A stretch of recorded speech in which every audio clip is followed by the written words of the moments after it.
Ale Oliveira, você comentou o jogo ontem, o atleticano saiu mais contente ou mais preocupado com o que viu na Arena MRV, Galo e Bahia. Foi 1-1, Ale, bom dia. Bom dia, Tiagão, bom dia aos companheiros, bom dia para todo mundo que nos consagra como a rádio mais ouvida do Brasil. Eu acho que o Atlético teve boas notícias, bons momentos e outros não tão favoráveis, né? A gente tinha sempre a expectativa, falamos muito sobre isso, de um time muito, muito organizado, que corresse muito, que marcasse muito, que tivesse muita intensidade, já que os reforços não chegaram, né? O time, se você for ver, perdeu ali algumas opções. O Júnior Alonso, por mais que tivesse encerrado o seu ciclo, e é verdade, já tinha encerrado mesmo, fez uma boa Copa do Mundo, ele vinha sendo titular do time, né? Antes da Copa ele vinha sendo titular.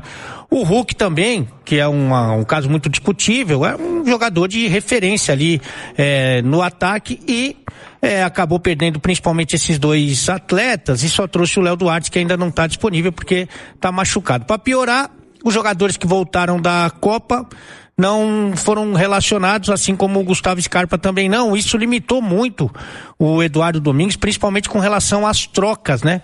Ele fez uma aposta que surpreendeu muita gente, que foi o Cissé no banco. O Cissé era uma das atrações desse time, menino de 18 anos, muito promissor, que está pedindo passagem há algum tempo, e ele começou com o Tomás Pérez. Eu acho que o Atlético começa muito bem o jogo, num ritmo muito forte, sem deixar o Bahia jogar, e ali cria algumas possibilidades de gol, tem um volume ofensivo muito grande, com uma parceria do Lodi e o Bernardo pelo lado esquerdo, do Coelho com o Vitor Hugo pelo lado direito. Aos poucos, o Atlético não transformou esse seu bom início em gols. Aos poucos o Bahia foi entrando no jogo, aí consegue uma melhora a partir da metade desse primeiro período, mas o Atlético reage. No fim do primeiro tempo joga melhor, novamente consegue fazer o gol num cruzamento maravilhoso, viu, do Bernardo, por uma cabeçada de muita categoria do Tressoldi, do Juan Tressoldi. Quando vai pro intervalo, o Tiagão, e você jogou bola, você sabe muito bem, é quando o treinador tem o tempo ali para arrumar o time, sabe, para prever algumas outras situações, para fazer um planejamento, um plano de jogo, né? E o Bahia veio muito agressivo, embora não tenha feito praticamente mudança, só trocou o zagueiro que estava machucado. E o Atlético, de forma surpreendente, veio muito defensivo. Muito. Eu até citei um exemplo que eu não concordo, evidentemente, que foi o jogo entre Inglaterra e Argentina. O Atlético veio com a sua primeira linha lá embaixo, na intermediária de defesa, e chamou o Bahia, que antes de fazer o gol com o Ademir, num erro do Juan Tressoldi, na saída de bola, num contra-ataque, o Bahia já tinha criado 3 boas possibilidades. Então, essa postura que o próprio Barba não soube explicar muito bem. Fato é que o Bahia chega ao empate aos 12 minutos do segundo tempo, e a partir daí, com as mudanças que o Domingues fez, o jogo ficou muito aberto, né? Um Atlético mais ofensivo, o Bahia chegando no contra-ataque, e as duas equipes tiveram boas possibilidades. O Atlético teve chances com o Cassierra, que não finalizou bem, nem pelo alto, nem embaixo, acabou desperdiçando chances importantes. O Bahia teve 2 bolas na trave, então no final, acho que o equilíbrio prevaleceu e o empate é justo. O Atlético evoluiu? Acho que sim. É o suficiente? Eu acho que por enquanto não, viu, Tiagão? Olha, Tiago, acho que foi assim, um jogo equilibrado. O Atlético teve ótimas oportunidades, teve uma do Cassierra, então, que o Bahia sai jogando errado, isso já pra reta final do segundo tempo, que um centroavante não pode desperdiçar, tá? E nossa, a impressão, ele fraquinho, né? A impressão que passou ali é que faltou mesmo ali a vontade, sabe? O centroavante recebe uma bola daquela ali, ele tem que ter potência na finalização. Tesão, né? Tesão. Ele podia ter carregado, ele tinha espaço, ele tava livre, né? Ajeitado o corpo pra fazer uma batida melhor. Isso. Teve uma outra excelente. Podia devolver a bola pro Bernard, que sairia na cara do gol. Sim. Teve uma outra excelente, isso citando só na reta final do jogo, com o Natanael, que tomou a decisão errada na finalização. Ele tinha o outro canto todo aberto, o canto direito para chutar, tentou chutar no canto que estava o goleiro, e aí teria que chutar alto, e chutou por cima. Mas por outro lado também o Atlético poderia ter tomado a virada na reta final, tomou bola no travessão, teve um chute que o Tomás Pérez salvou, brecando a finalização do cara do Bahia ali de forma muito importante. Foi um jogo, Thiago, entre 2 times equilibrados.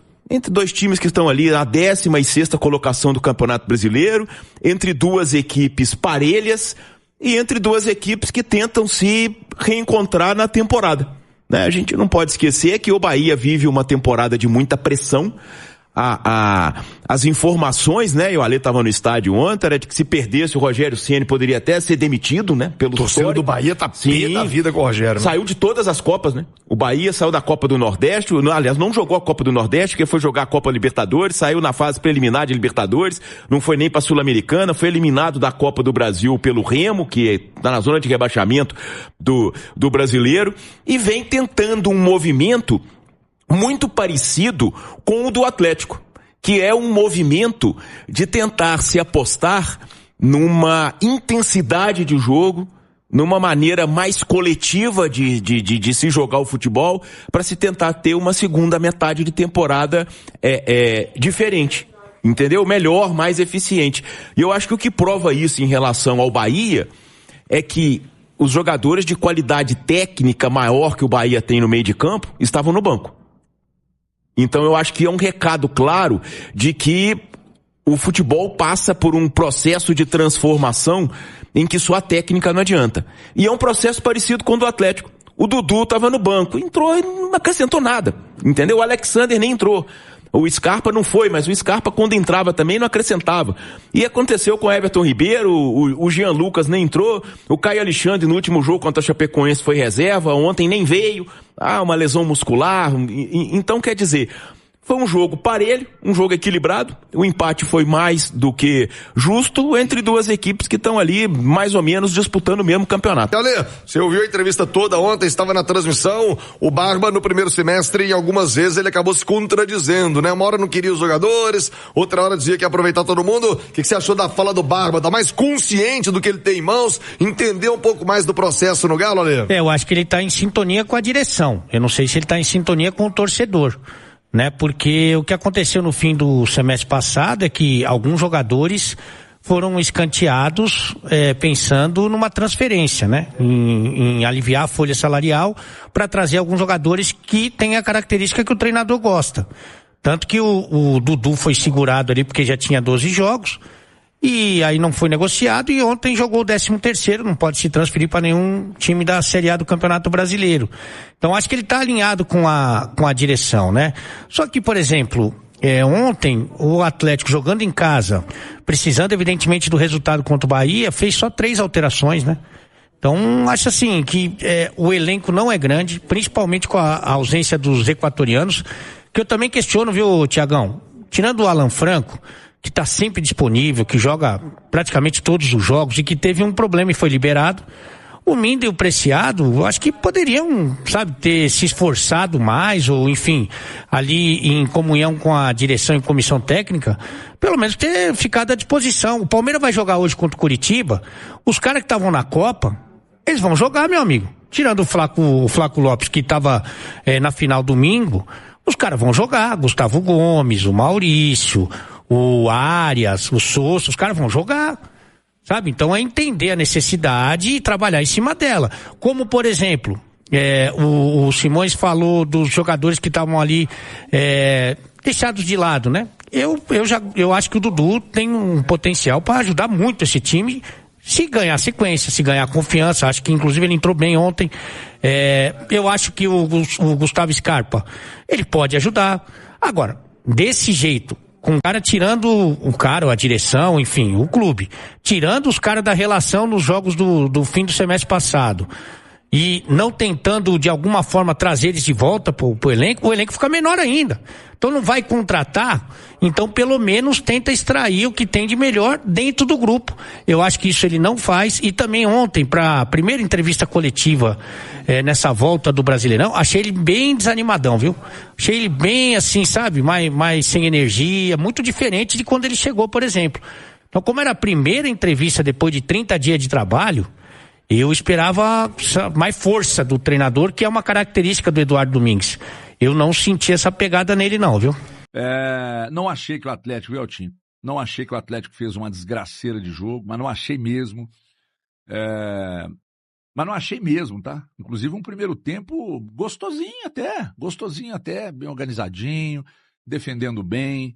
Mas Criando. meu filho não tem qualidade técnica. Seu homem-gol não é um homem-gol.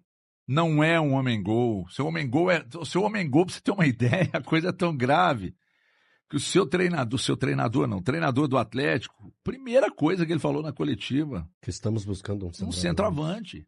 Ou seja, ele, presta atenção aqui para deixar bem claro, o Barba Domingues disse ontem, no início da coletiva, que o Atlético está em busca de um centroavante. Por que ele disse isso?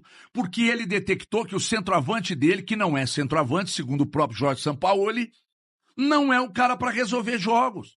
Pode ser um bom jogador para ter no elenco. Gastaram um caminhão de dinheiro num jogador que não vai resolver o problema de gols e no outro que não joga. E aí errado é quem critica. Cadê o cacete do volante, meu jovem? Cadê? Cadê o cacete do volante, meu jovem? Cadê? Isso é problema meu? Seu? Não. Cadê? Cadê a competência daquele diretor que disse aos microfones da HG Play Cadê? Se ele não conseguisse trazer um volante, ele poderia parar? E que ontem estava lá na coletiva sentado na última fileira? Triste. Triste e desanimado, assim como o seu treinador. Triste. Então, ou joga limpo com a torcida, ou joga limpo e conta as verdades, porque ontem as declarações do Barba não foram declarações orgânicas e não foram mesmo, porque ele mudou da água para o vinho que ele vinha falando antes da Copa. Agora ele está alinhado com o discurso da diretoria, ele mudou o discurso dele, ele está colocando sobre os jogadores, os equatorianos que não estão aptos ainda, que eu não sei por que até agora, uma responsabilidade que eles não vão conseguir segurar. E atenção, Barba, para o que eu vou dizer para você. E eu não estou aqui abrindo uma campanha contra você. Não estou. Você está repetindo o modus operandi do Cuca, do senhor Alex Stival. Idêntico o seu movimento, exatamente igual ao movimento do Cuca. Sabe qual é esse movimento? Chama a responsabilidade para você, compra o argumento da direção e essa pica vai ser sua a partir de agora. Escreve o que eu tô falando, Barba. Vamos lá, eu vou só voltar no tempo aqui um pouquinho, porque chamou minha atenção, rodou na internet agora há pouco, um trecho da entrevista do Paulo Brax no dia 16 de março. 16 de março. Ele disse que ele aguardava uma janela com muito mais opções agora, para fazer intervenções maiores e melhores. O discurso mudou, então. Nos últimos 4 meses mudou totalmente dentro do Atlético e já chegou até o treinador do Atlético. Torcedor atleticano, o que você viu ontem no jogo contra o Bahia é aquilo ali. Aquilo ali é o máximo que se pode tirar de um elenco limitado. O elenco do Atlético é limitado. O trabalho que o Barba fez nos 29 dias que ele teve para trabalhar é aquilo ali que ele consegue tirar. Não espere o Natanael virar o Cafu, o Coelho se tornar um craque, porque para mim, e eu já sempre falei aqui, eu nunca corri dessa história, eu coloquei um apelido, um termo que eu usei do Coelho e já fui muito criticado, mas para mim ele não passa de um Rony argentino. É um Rony argentino. Ele nunca vai ser protagonista do Atlético. E tem mais. O Bernard não é protagonista. E ele não consegue assumir essa capa de protagonista. Ele não será protagonista. Não é o perfil do Bernard ser protagonista. É aquilo ali. É o que tem. É o que tem. Vitor Hugo, a mesma coisa. O Vitor Hugo precisa de bons jogadores ao lado dele, o Vitor Hugo meio-campo, ao lado dele, para funcionar. Ele precisa de gente também com qualidade para funcionar. Ou seja, ele não é o protagonista. Citei já vários nomes e vou citar mais outros, que eu acho que o torcedor do Atlético também precisa de explicações sobre esses atletas. Quando o Everton fala a respeito do Cassiera, o Cassiera é um dos maiores investimentos da história do Atlético. Da história. A negociação, ela envolve 7 milhões de euros mais 3 se atingir meta. Eu tenho certeza que ele não vai atingir meta nenhuma no Atlético. Nenhuma. Eu já falei sobre ele aqui e continuo afirmando. É um jogador ruim, para jogar no Clube Atlético Mineiro. Então, agora, torcedor, se você acha que o Cassiera é um jogador para o Clube Atlético Mineiro, então você não entende a grandeza do Atlético. Não entende. Fala, massa, passando aqui rapidinho, só para ser bem breve mesmo, só para lembrar vocês antes de sair do vídeo, você que acompanhou até aqui, de deixar o like para dar aquela moral pro canal, tá bom? E para quem tá chegando, tá? O convite fica aí para você estar aí se inscrevendo no canal. Seja muito bem-vindo ao Eterno Galo News, onde todos os dias tem notícias aqui para vocês aqui do Galão. Então se inscreva, ativa o sininho de notificação para não perder nada aí também.